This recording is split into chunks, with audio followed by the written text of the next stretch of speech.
प्रत्येक बातमीतील घटनेच्या वास्तविकतेची तुलना थेट पाहत रहा चांगली अपडेट।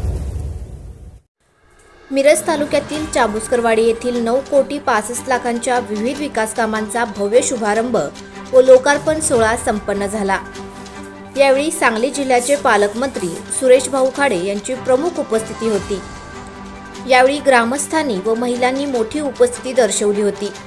अतिशय लहान वयात सरपंच पदाची धुरा सांभाळणारे महादेव गुंडेवाडी यांनी गावामध्ये एक नवा विक्रम प्रस्थापित केला आहे। पहिल्याच संधीमध्ये तब्बल 9 कोटी 65 लाखांच्या विकास कामांचा भव्य शुभारंभ पालकमंत्र्यांच्या हस्ते करीत गावाच्या कौतुकाची थाप मिळवली। यावेळी 30 लाखांच्या ग्रामपंचायत इमारतीचाही लोकार्पण सोहळा संपन्न झाला।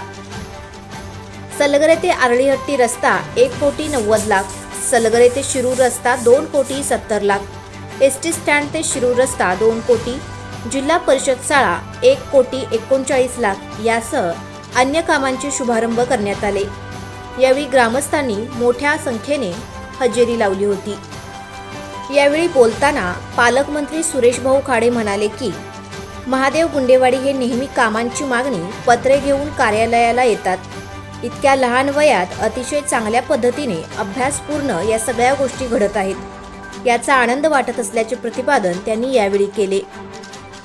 यावेळी युवा नेते सुशांतदादा खाडे, युवा नेते प्रभाकर बाबा पाटील, कवठे महांकाळचे पोलीस निरीक्षक संदीप कोळेकर, विजयनगर ग्रामपंचायत सदस्य नंदकुमार कोरे, मिरज विधानसभा क्षेत्र अध्यक्ष काकासाहेब धामणे, माजी पंचायत समिती सदस्य किरण बंडगर, सलगरेचे सरपंच तानाजीराव पाटील, ढवळी सरपंच आकाश गौराजे, बेळंकी सरपंच सारिका शिंदे, सलगरेचे विजय पाटील, सुरेश कोळेकर, चाबुस्करवाडी उपसरपंच अर्चना खोत, भाजपा अनुसूचित जाती जमाती मिरज तालुका अध्यक्ष विद्याधर कांबळे, चाबुस्करवाडीचे ग्रामसेवक विनायक गुळवे, तलाठी कल्पना आंबेकर, पोलीस पाटील उद्धव खोत आदींसह मान्यवर उपस्थित होते।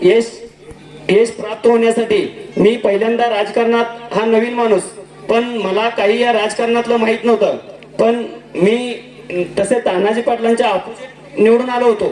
पण त्यावेळेस कोरोना असल्यामुळे 1 वर्ष असंच गेलं, त्यावेळेस काही निधी मिळालेला नाही। परत मी नेत्यांच्या संगतीत गेलो, पण त्यांना कामासाठी मी त्यांच्या मागे लागलो। त्यावेळेस त्यांनी मला एक गुरु म्हणून भरपूर सहकार्य केलं। काही गावातील मंडळींनी मला नाव पण ठेवले की हा तानाजी पाटलांचा ड्रायव्हर झाला की काय, पण मी त्यांना एक गुरु म्हणून आदर व्यक्त करतो। पण काही लोकांच्या मनात शंका असेल की हे तानाजी पाटलाबद्दल काय बोलतात, पण त्यांनी वेळोवेळी जो सल्ला द्यायचा ते विरोधक म्हणून कधीच मानले नाही। आपलं आता आरोग्य उपकेंद्र झालं, आरोग्य उपकेंद्र करण्यासाठी भाऊंनी मला पूर्णपणे साथ दिली। त्यासाठी मला मुंबईला 12 ते 13 वेळा जावं लागलं, पण ज्यावेळी गेलो त्यावेळी भाऊनी एक आपला परका म्हणून कधी नाही, आजपर्यंत कुठलाही मंत्री आपल्या बंगल्यावर घेऊन जात नाही का जेवण देत नाही, पण आपले पालकमंत्री आपल्या बंगल्यावर घेऊन गेले आणि तिथं सगळे माझ्या संघ माझे सहकारी मित्र होते, मिरजपूर भागातले सरपंच होते, सगळ्यांना बंगल्यात घेऊन त्यांनी जेवण दिलं। आरोग्यमंत्री तानाजी सावंत साहेब यांची भेट कधीच होत नाही, पण भाऊंनी त्यांना फोर्स करून त्यांच्या मला केबिन मध्ये नेऊन त्यांच्या सहज मला संमती घेऊन दिली की विशेष बाब म्हणून दवाखाना मंजूर करण्यात यावा। आपल्या गावामध्ये मिरज तालुक्यातलं शेवटचं गाव असल्यामुळे उपकेंद्र सध्या खूप गरजेचं आहे। जागाच्या अभावी असल्यामुळे पहिला दवाखाना परत गेला, त्यावेळी कुणीही धडपड केलं नाही। काही लोकांना राग येऊ दे, मला चांगलंच वाटेल, काय लोकांनी मी जेव्हा सरपंच झालो असे पण बोलले हा तर अंड्यातून बाहेर आलाय, हा काय काम करू शकतो, पण मी अंड्यातून काय बाहेर येऊन काय केलंय हे गावाला मी करून दाखवले। अजून पण माझी खूप इच्छा आहे की गाव पूर्ण मागणी मुक्त करावं, आणि मी येता सुशांतदादांना पण बोललो की अजून मला 5 कोटी निधीची गरज आहे, जे गावात मागणी मुक्त गाव होईल। त्यासाठी भाऊनी आणि दादांनी मला मान्यता पण दिलेली आहे। या कामात मला वेळोवेळी मार्गदर्शन मला दत्ता आटपटकर असू दे, नितीन वनराव असू दे, मलकू मालक असू दे, संतोष निमगरे असू दे, सर्व ग्रामपंचायत सदस्य यांनी मला पूर्ण सहकार्य केलेलं आहे, पण मी त्यांचा मनापासून आभारी आहे। पण इथून पुढे काम करताना सर्वांनी एकजुटीनं काम करूया। भाऊ आपल्याला मला एकच सांगायचं आहे, 25 वर्षात आपल्या गावात फक्त 8 विहिरी मंजूर झालेत, पण मी एका वर्षात आपल्या गावासाठी 23 विहिरी मंजूर केलेल्या आहेत। आधी कसं व्हायचं, लोक सरपंच आणि ग्रामसेवकच्या ह्यांच्या मागे लागायचे. आता असं झालं नाही, मी लोकांच्या मागे लागतो. मी का माझ्या पदरचा पैसे देणार नाही, शासन देणार आहे, तुम्ही कागदपत्र द्या, मी करून घेतो. असं कोणी पण उठून उभारून सांगू दे सरपंचांनी आमचं काम केलेलं नाही, मी आता राजीनामा देतो, पगार केलाय. आई आपल्या मुलाला सांभाळते तसं भाऊनी मिरज पूर्व तालुक्याच्या सगळ्या सरपंचांना सांभाळलेला आहे. आतापर्यंतची ही कुठली या 2 वर्षात मिरज पूर्व गुंडेवाडी सरपंचांचं कौतुक करावं तेवढं थोडं आहे, कारण जेवढ्या अधिकाऱ्यांच्याकडे फायली नसतील भाऊ तेवढ्या फायली ह्यांच्या गाडीत असतील. रोज आहेच मिरजेला. काय मी म्हणतो माझ्यावर नोकरी लागला असतं तर 50,000 पगार घेतला असता, ही काय करणार लागला त्याला. कारण रोज भेटले तर रोज ऑफिस उघडायच्या अगोदर हे त्यांच्या दारात, एक तर ऑफिस मध्ये नाही तर तिथं भाऊंच्या जिल्हा परिषद मध्ये कुठं बघत तिथं माझे व्हायचं. खरं पहिल्यांदा निवडून येऊन एवढी विकास कामं करणं सोपं नाही. राजकीय कोणतेही वारसा नाही किंवा राजकीय कोणतेही अनुभव नाही. खरंच भाऊ तुम्ही एवढी माणसं तयार केलीत की पहिल्यांदा निवडून येऊन प्रशासनाला लाजवल असं काम करतात. कारण जो काय अधिकाऱ्याला कागद लागणार आहे ते पहिलाच हिने जाताना घेऊन गेलेला असतो, ते काय मागणार आहे ते. पण पालकमंत्री भेटले तर त्यांचा कामाचा व्याप जिल्ह्याचं क्षेत्र बघितलं तर भाऊ असा फंड देणं एवढं सोपं नाही. पण तुम्ही एक प्रकर्षण आपल्या मतदारसंघातलं गाव आहे, मी तर असं म्हणेन की तुम्ही पालकमंत्री खरं मिरजेच आहे. एवढा फंड तुम्ही आम्हाला उपलब्ध करून दिला. कारण सीमा भागातल्या बऱ्याच रस्त्यांचा निधी विठ्ठलदाजी पाटील स्वर्गीय यांच्यानंतर मिळाला नव्हता आणि प्रकर्षाने तुम्ही दिला, त्याबद्दल मी तुम्हाला धन्यवाद देतो. की बाबा मोठ्या मनानं या ठिकाणी गुरु मानलेला आहे. आणि गुरु मानत असताना आम्ही आमच्या आयुष्यामध्ये आम्हाला आमच्या आजोबाने एकच सल्ला दिलाय की तुम्ही तुमच्या आयुष्यामध्ये चांगलं एखाद्याचं नाही करता आलं तर अजिबात करू नका, पण वाईट कधी करण्याचा प्रयत्न करू नका. आणि नक्की भाऊ आम्ही आतापर्यंत असं वागत आलेलो आहोत. आणि म्हणून या ठिकाणी वास्तविक भाऊ तुम्हाला सुद्धा याच्यामध्ये मी बऱ्याच वेळेला बघितलं, जरी आम्ही काँग्रेस पक्षामध्ये कामकाज करत असलो तर धड आमचं तिकडे आहे, पण मन भाऊ तुमच्यावरती रमलेलं आहे. आणि म्हणून या ठिकाणी आम्ही सुद्धा गेल्या विधानसभेला तन मन धन अर्पण करून त्या ठिकाणी तुमच्या पाठीमागे ठामपणाने उभं राहण्याचं काम या ठिकाणी केलं.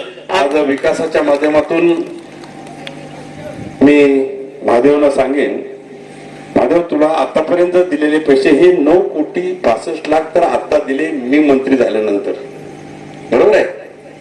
त्याच्या अगोदर सांगितलंच नाहीस तू. मी मंत्री झाल्यानंतर 9,65,00,000 रुपये आपण इथं दिले, विकास कामाला दिले, मंदिरांना दिले, रस्त्यांना दिले, ग्राम सचिवालय बांधायसाठी दिले. तर तसं म्हटलं तर आपण त्यांना आतापर्यंत या सगळ्या कारकिर्दीमध्ये मी 16,90,50,000 रुपये आपल्याला आपल्या चाबूसवाडला दिलेले. आता त्यांचं एक मत आहे की आम्हाला अजून 5 कोटी द्या, आम्ही मागणी मुक्त होऊ. तुम्ही मला लेखी देणार? मला लेखी दिली 5 कोटी देतो, गाव डिक्लेअर करू, बाहेर बोर्ड देऊ, मागणी मुक्त गाव. नाही बाळा, तसं नाही आहे. ते इकडे दवाखाना पाहिजे म्हणून एवढा पाठपुरा त्याने केला. सलगर मध्ये आणि चाबूसवाडीमध्ये थोडासा एक दवाखान्यामध्ये वाद झाला, पण मोठं गाव सलगर म्हणून मोठा भाव म्हणून ते दवाखाना तिकडे दिला. आमचा महादेव रुसला, मला म्हणला भाऊ असं कसं आहे, माझ्या गावाचा दवाखाना तिकडे गेला, मग मला दवाखाना तुम्ही द्यायला पाहिजे. म्हणलं बरं तुला पण देऊ. आणि एक दिवस असा आला की आम्ही मंत्र्याकडे गेलो, मंत्र्याला सांगितलं समजा की हे करावं लागतंय. डिस्टन्स 5 किलोमीटर 7 किलोमीटर असलं तरी देखील चाबूसवाडीला दवाखाना द्यावाच लागेल आता. आणि तो दवाखाना त्यावेळी मंजूर झाला ना, आपल्या गावाला दवाखाना. एक दिवस आला माझ्याकडं, 5-7 निवेदन होती तिची, माझ्याकडे आणून ठेवली. म्हणजे 7 निवेदन आहेत तुझी, काय करायचं? मला म्हणला ओके करा. काय म्हणला? ओके करा. बरं म्हणलं, सगळं ओके लिहिलं त्याच्यावर. हा, आणि ते पैसे मिळाले. आमच्याकडे दुसरे सरपंच आहे, ढवळी कुठे गेलं बरा, त्याचाच भाव आहे. सगळे सरपंच म्हणून उमेश आहे, आज आमचे कोरे साहेब आहेत, बरोबर ना. हा, थोडं ऍडजस्ट करता येतं मला, कारण जिल्ह्याची तिजोरीची चावी माझ्या हातात आहे. त्यामुळे थोडेसे पैसे इकडं तिकडं वर्ग करता येतील.